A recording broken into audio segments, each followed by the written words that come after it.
Prenons aujourd'hui la direction du downtown de Los Angeles, situé à 25 km de Venice Beach.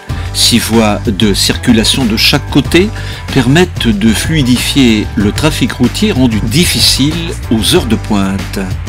La skyline de Los Angeles nous apparaît ressemblant à celle de New York, avec des buildings de moins grande hauteur et moins densément implantés et plus lumineux à cause d'un été permanent. Il faut savoir que Los Angeles, qui s'étale sur près de 70 km de long sur 47 km de large, était avant l'arrivée des colons espagnols en 1542 un territoire peuplé par des tribus amérindiennes.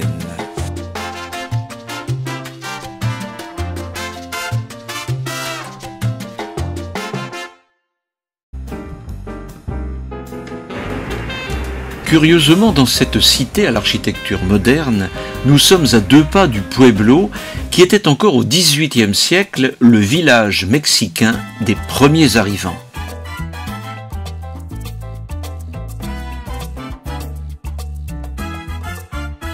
Territoire convoité dès la fin du XVIIIe siècle, la Haute-Californie, longtemps jugée comme inhospitalière, devient dès 1781 la colonie espagnole du Pueblo de Los Angeles. Le village rural se développe avec l'aide de métis indiens et de colons espagnols, passant d'une cité agricole à un centre urbain devenu siège du pouvoir économique, politique et religieux de la région.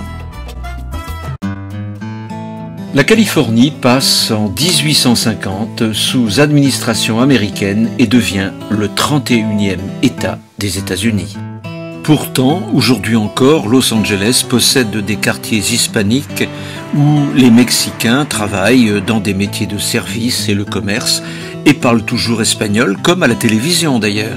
Muy controversial este caso. Gracias por brindarnos los detalles, María Eugenia Payán. Devenue capitale de la Californie, en 1850, Los Angeles est peu à peu colonisée, transformant le Pueblo originel en une ville importante. Lors de la ruée vers l'or en 1848, la ville prospère et devient une plateforme d'approvisionnement de denrées alimentaires pour les mineurs.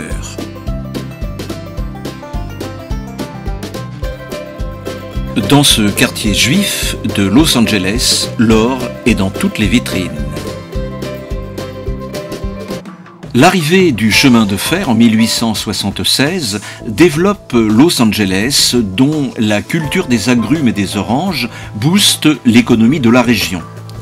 C'est sans compter sur la découverte du pétrole vers 1920 qui coïncide opportunément avec l'industrie de l'automobile, une industrie qui va étendre le développement de la ville et de ses environs à la taille d'un département. Mais c'est résolument l'arrivée du cinéma vers 1900 avec un décor naturel et une luminosité exceptionnelle en toute saison qui font émigrer les studios de New York vers la capitale de la Californie. Le monde du cinéma invente au début du XXe siècle une nouvelle économie qui va rapporter des millions de dollars à la Californie.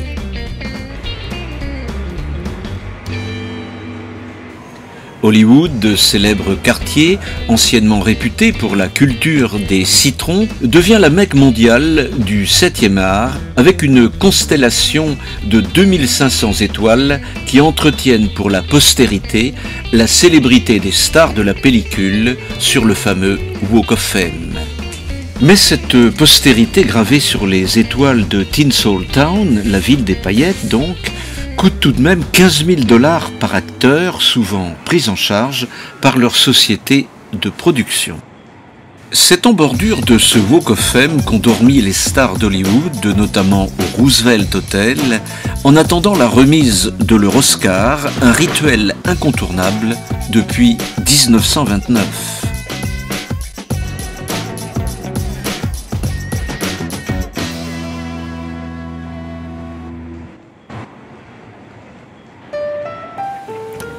Los Angeles, capitale mondiale de l'industrie cinématographique, demeure aussi le décor de nombreux tournages pour le cinéma et la télévision qui ont ainsi contribué à tisser notre imaginaire hollywoodien.